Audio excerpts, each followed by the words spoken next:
This fun smiley face here is Sharon from Oregon. I'm Bob Whelan from ImmanuelPracticum.com. We are live. Well, it won't be live when you're watching it, but trust us, we are live right now, aren't we? Yes, very. We are live, filming in front of a live studio audience. And we're having fun at the Immanuel Practicum Leaders meeting this year, 2017. And Sharon from Oregon, we got that handled last year, that it's Oregon. That's right. That's right. I got that. I practiced all year. Thank you. And you wanted to give us, you shared some amazing things last year with us. And tell us what's been going on in the last, since we met last.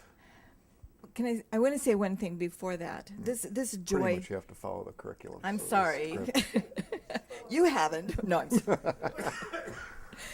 But that's one thing I want to say, is that the laughter and the joy, is a fabulous part of our lives, and I love seeing it, feeling it.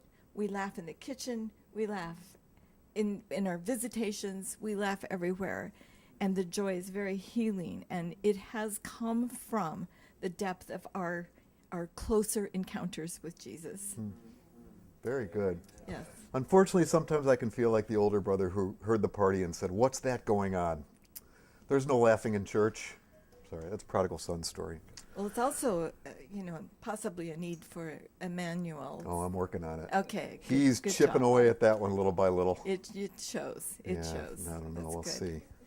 And that's the beauty of Immanuel, is that we get to continue on our journey of letting him come into the deep places where, as a Christian for many, many years, looking for a way to be able to really walk the truth of who we know that he is, and yet not having the freedom, finding anger, finding self-pity, finding other problems in my own life that even though I could pray and pray and pray, they never seemed to go away. Mm-hmm. And as Dr. Carl has shared with us, and Pastor Patty has shared with us, these things are rooted in our memories back there somewhere.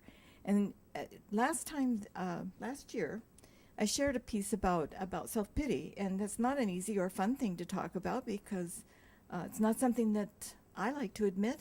But I tell you one thing, I wanted my freedom enough to be able to admit to Jesus that I needed help with self-pity. I'd prayed about it a lot. And when I began to understand that it is a victim swamp, it is a slippery place. It's a place that it feels like you can get out of it, you can pray your way out of it, and suddenly you are back right in the middle of it. And it's like, why does this keep happening? What is it that makes it go away?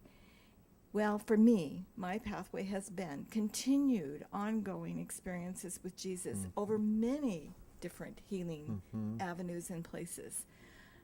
It's just the more that I do, the less it comes. But this last year, just coming back to where I am now, I landed right in the middle of that swamp again. And I looked around at that swamp and I said, this swamp does not need to hold me. And I said, no, I'm not going to stay here. Immediately, I looked for Jesus. And I said, Jesus, please help me. Tell me what I need to know here. And before I could even think any more about it, I was out of the victim swamp. The victim swamp of feeling like the world was revolving around me, and it was poor me, and woe is me. And I don't know. I do not remember what triggered that particular event, but I do know that there's a way out. We do not have to live there, and I refuse to any longer, because there is a way with Jesus to be healed as well as to refuse to be there. Wow, that's amazing. I love that testimony. You shared such an incredible breakthrough with us last year, and to hear a year later that fruit is still ongoing and not perfect, but it's getting the quick down, quick up theory, where you're not letting yourself be trapped down in the pit or in the swamp anymore. That's right. Just that simple act and that humility to look to Jesus and to let him just be the answer. Well, that's the hard part. Yeah. Is letting him come in the place where it hurts, Yeah. where we feel ashamed to even admit that we have these kinds of problems. He knows it all. He's been there. He took that shame on the cross. Let him come in It's worth it all. It's Yeah. worth that. Yes. Hallelujah. Yeah, let that one go. All right. I love it. That's really good. Sharon, thank you so much for sharing with us. Sharon's with us, sharing with us. Thank you, Bob. Good. Until next year when we meet again, we have our little our duel. Okay. God bless you. Thank you. And bless you, Bob. Yep. And thank you all for joining us again on ImmanuelPracticum.com, and we'll see you next time. God bless you.